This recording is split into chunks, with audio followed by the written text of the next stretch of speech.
What's going on, people? How are we doing? Welcome back to the channel. I am Louis Robinson. Now, before we get into things, I do want to do a quick channel update, and before I do that, I'm going to light myself a candle. Should have done this beforehand, not prepared, but oh well. We do things as we go along. Anyone who knows me knows that I absolutely love a candle, especially these ones with the little wooden wicks that crackle and pop. I don't know if you can hear that without me setting myself on fire. Yeah, that's not a good idea. Either way, boom. Cinnamon and apple, if anyone's interested. Lovely. Love a candle. I've got candles everywhere in here. Candle, candles. I digress. My mind is going off on one. Why are we here? What are we doing? Bring it back. Come on. Come on. The flame is struggling. Let's help you out.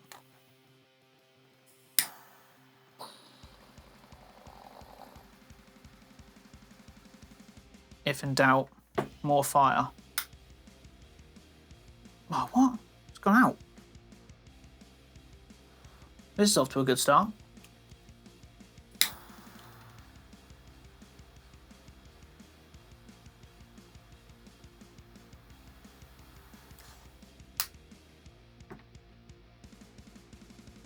There we go. That sounds better. Right, now, if you've been following the channel up until now, you'll know I've been making videos around my little motorcycle adventures, let's say. And that's really why I started this channel in the first place. I started the channel because I wanted to give myself an excuse to do what I love, mixed with my creativity side, because that's also something that I love, and basically that make more of my spare time, which has been great. It's been a fantastic ride. I've got to know some wicked people along the way, honestly. It's been great using the YouTube channel to get to know people. It's been fantastic. And big up to everybody who's supported the channel so far as well. Love you. You keep coming back, keep watching videos. It's great to see. However, when I also started the channel, I did think to myself I wanted to give back value. There was no point in me starting a channel to just show you the little trips that I go on, because that's not really giving anything back. So what I wanted to do was give some value, and I don't feel like I've been doing that yet. So I'm going to change the direction of this channel slightly. Photography for me was a hobby, but I've managed to turn that into a business, and it's become a really wicked and enjoyable part of my life. So I've decided I'm going to bring that into this YouTube channel so I can take you on the journey as well, and I can take all of the knowledge that I've got from that working world and all my methods and the things that I've done to get my clients and turn that into a business. I can bring that back for proper value for people who are supporting the channel. So going forward, I'm going to be doing gear reviews. I'm going to be showing you my tech that I basically use when I'm out doing my photo shoots. I'll show you my editing flows. I'll show you how I've made my website, all things like that. Any questions you've got, comments below, DM me, let me know what you want to hear, because when I'm out on shoots, people are forever asking me the same questions. What lights do you use? What camera do you use? What lens do you use? How did you do the website? What edits do you use? Do you use presets? All of this stuff that I can now bring back to the channel and give genuine value.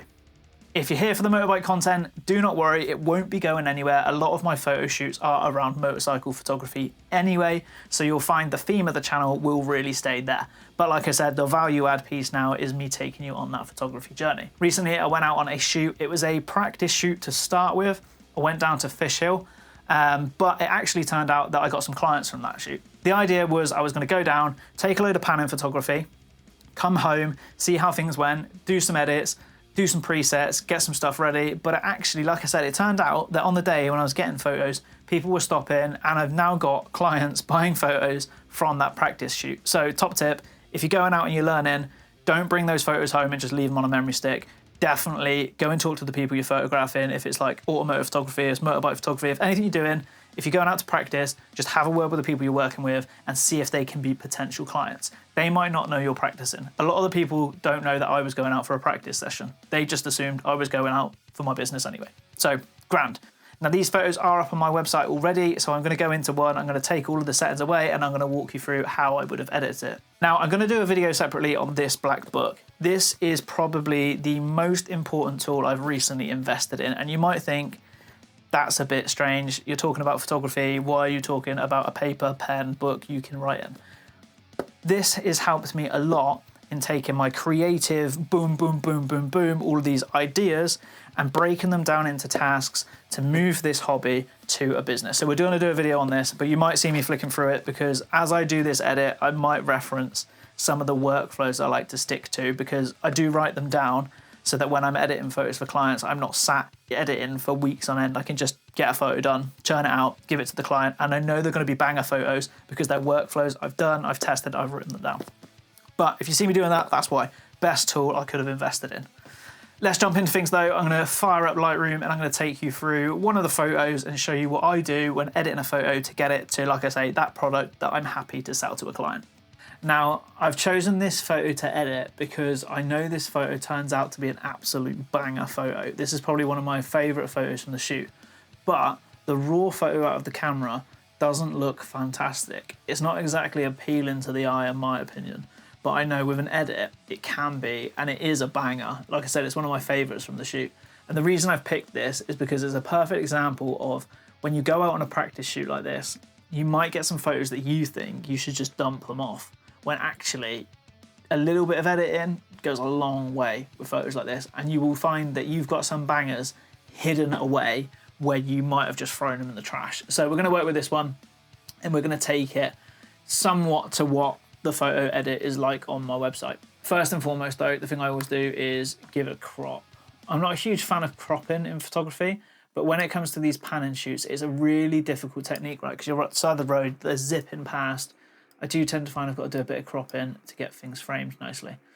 I like to work with my thirds here, so I like to put a little bit of back tire, a little bit of rider on the back third, on the lower third, that lower corner, and that gives the rider almost like they're going into the photo. Already, this photo is starting to look better. Yeah, the contrast is too high. Yes, it still looks a little bit mucky, but as a framing of it goes, it looks more exciting now. So first thing I would do from this point is I would throw up my exposure just so I can see a little bit more about what's going on. Now, if I was doing this for a client and I wasn't going to work with my little black book, what I would probably do is use one of my presets. That would give me a base to work from. Here we go, if I hover over, it'll show you. That would give me a base to work from, but I don't really want to do that. That kind of takes the point of me walking you through this. So I'm not going to do that, but for you, I would definitely advise, once you've got your style, once you've got your creative flow, presets are going to get you a lot further, a lot quicker, because you can just tweak them effectively per photo. My color grading, I don't know if it's my eyes, but I just do pretty much the same thing every time. So on the shadows, I always go 223. Feel free to steal all these settings, by the way. If you want to use them, use away. Saturation 10. And then with the hue in the mids, I tend to go to 20, throw that up to a saturation of 10. Then in the highlights, I go to 23. Oh no, not on the saturation. Hue 23. It's Lightroom telling me off. 23, bang that in, and then saturation of 10. And for my blending, I whack it right up to 80. Again, it might just be my eyes. It might also just be the 1,000,001 tutorials I've also been through on YouTube looking at them that have got me to that kind of blending setting. Don't know what I was saying there. When it comes to balance under here, now if you take it all the way down, you'll see that makes it really cold. If you take the balance all the way up, that makes it really warm. Now, it was a really sunny day, so I'm going to tickle that in the balance of going higher so I can give it a little bit of extra warmth. I think that's just enough. Not too much, just enough. After doing that, I will then start to think about what I want to do when it comes to the tones, really, and the colour of the photo when it comes to the blacks and how they sit, the whites and how they sit, and then working with the tone curve to really get the aesthetic, I want to say, of the photo. Now, nothing too difficult here. What I do, I just whack the whites down a bit because I don't want anything clipping. Pull up the blacks slightly to give it what I would say is almost like, I don't want to say a washed out look because that takes it too far. If it looks washed out, it's too far. But just to bring up those blacks, and it gives it almost like a matte feel to me. Again, it might be my eyes, but I'm going to add some more contrast in by bringing that down on a pretty standard S-curve, bringing up the highlights a little bit. Now, what I like to do as well, just because, again, it might be my eyes, but something that I notice, if I copy the channel settings and paste these across all the colors, you'll see it's doing some weird stuff to start with, but once all of my color palettes One's still the same. I just think it gives it a lot more depth. I always find I copy the curves across and it gives the photos a really nice, almost cinematic type look for me. Texture and clarity is my next protocol. So I like to add a little bit more texture into it. As you can see, now I've zoomed in, the photo itself isn't 100% tack sharp. Now, if it was a standard photo, I'd be saying bin it off. But, well, depends. I might be saying bin it off. It might be creative style. But this type of photo, when you're getting that panning shot and you're getting that speed element of them ripping through the photo, a little bit of out of focus or a little bit of wobble here and there, I think adds to the photo. So I want to put in a bit more texture, but I don't want to give it too much because, like I said, I like that soft touch, that soft nature of the subject whipping through, which looks lovely to me. Little bit of clarity. Again, don't want to ruin it. I'm just going to dive in here. Don't want to ruin the photo. If you go too much, there you go. But just a little bit. Just a little bit. Bring that up. Let me zoom out because I want to see it working. There we go. I think about there works nicely. The headlight of this bike is really starting to jump out now, and it's coming together a bit more. It's coming together a bit more. I like to bring my vibrance down just to -10. It's not done a huge amount to the photo, but I find whenever I go back and add colours in, taking that vibrance down a bit makes the saturation not feel so artificial to me.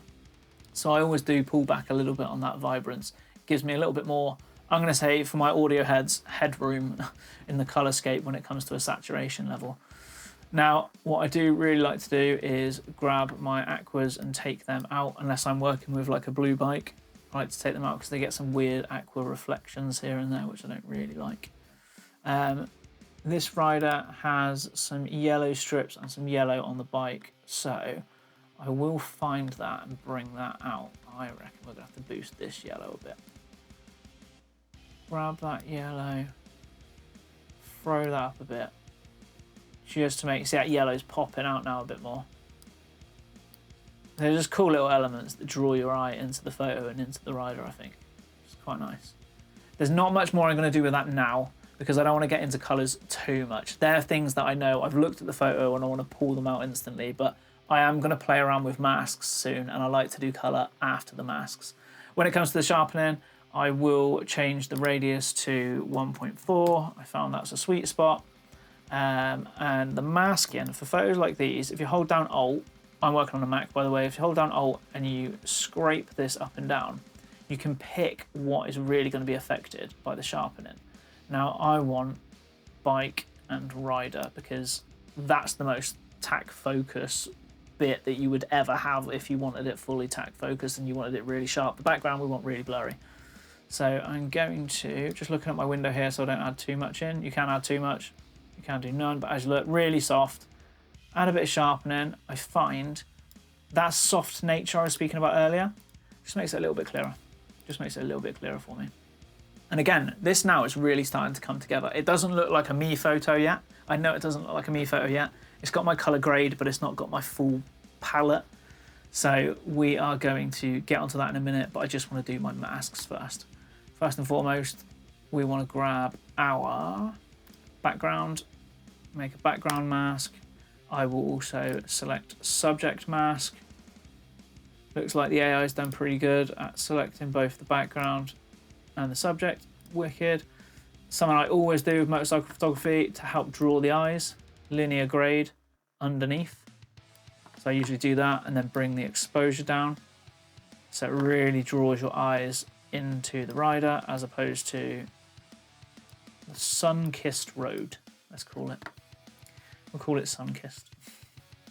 Something I do like to do as well, though, just to add another dimension to it, is a radial gradient there.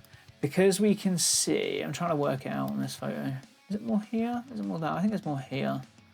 The sunlight is hitting the rider from this direction. So what I do sometimes is I just do a little bit of boost in that. Not too much because I don't want the eye to be drawn there, but I do want it to look realistic. I don't want the background to look too flat. It gives it a little bit of dimension. It's almost like, oh, hey, the sun's here, I'm here. Right, let's first and foremost play with the background. I'm going to play with the background, then I'm going to add the rider up. So just for the minute, I'm going to push that to have a little look. I'm not sure I really need to push the exposure too much. I know it looks pretty dark. Let me get that mask off. It looks pretty dark here, but I think it offsets the rider nicely. So I'm going to go into the shadows. I'm going to bring the shadows up as opposed to just doing the exposure. And it keeps it quite dark, but there's a nice bit of separation there. There's a nice bit of color in the background that really divides the two.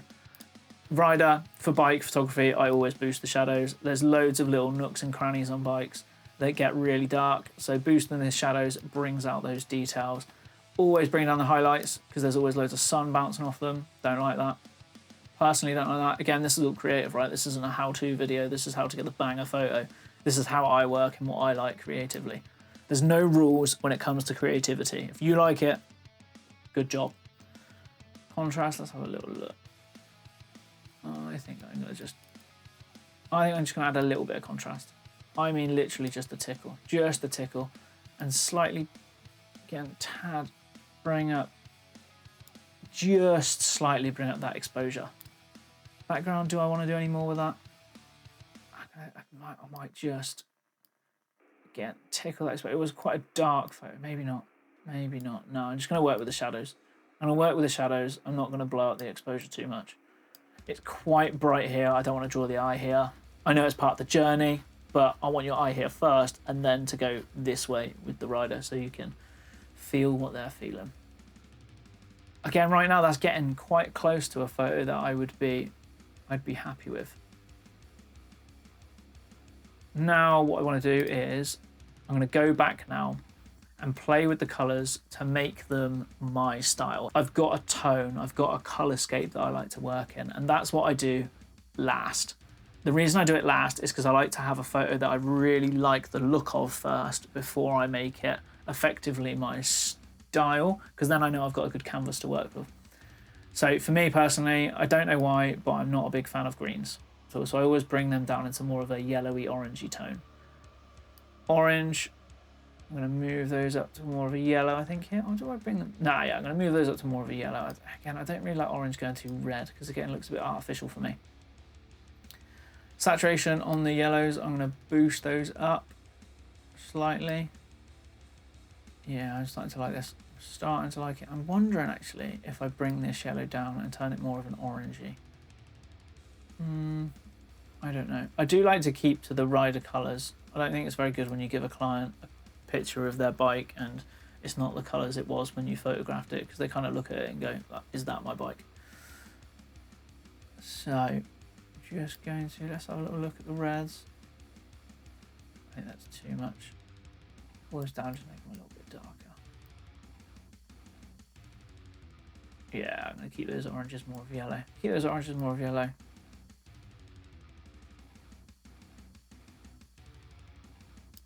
Now, what I really want, I'm going to go back into these colours again. And I really want, I'm going to bring that yellow down. I'm going to bring this green down. I'm going to bring the green down all the way. I'm going to punch the yellow and I'm going to make those more yellowy. And then what I'm going to do is I'm going to go into my masks, go into my rider. For this purpose, bearing in mind I'm not actually making this to sell to the client. I've already done that photo.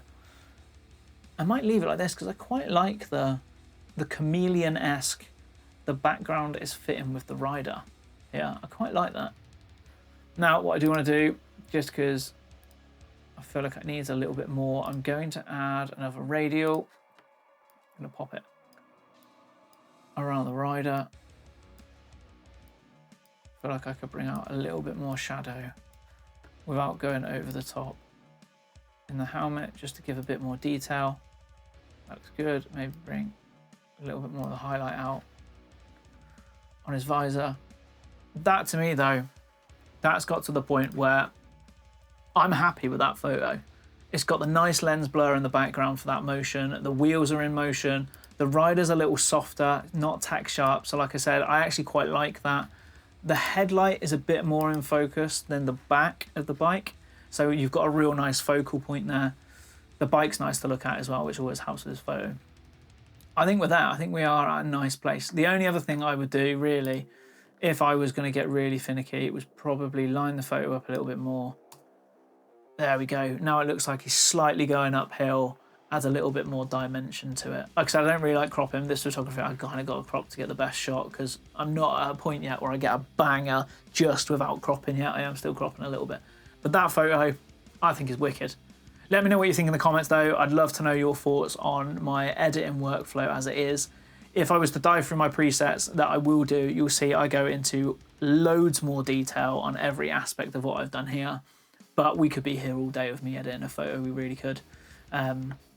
But there we go. That's a nice photo. Like I say, let me know in the comments, let me know your thoughts on it.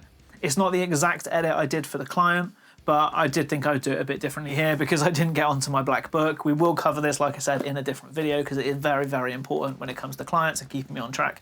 Just keeping my life on track, to be honest with you. Someone like me is really creative. Honestly, we can go on tangents anywhere. I can find anything with absolutely nothing. So black book keeps me on track. Didn't do it in this video, but we will do it. That's me going off. That's literally in person, me going off track, me not following what I said I might follow. But the photo, the main point, we've got it to a place. I've showed you a little bit of the edit that I would do. It is a typical workflow for me. I've not done anything too weird and wonderful there. But that photo, I'd be happy to share on my socials and on my website. Now, I hope you enjoyed the video. Don't forget though, like, comment, subscribe, and more importantly, definitely focus on those comments. People are always asking me questions about my photography and how I've got to where I am now and putting it into a business. But I'm fortunate to bump into those people. I might not be fortunate enough to bump into you who are watching my channel. So if you're watching, leave me a comment, let me know what you like, let me know what you don't like, let me know what you want to hear. That's it for this video then. I will catch you in the next one. Cheers for joining me.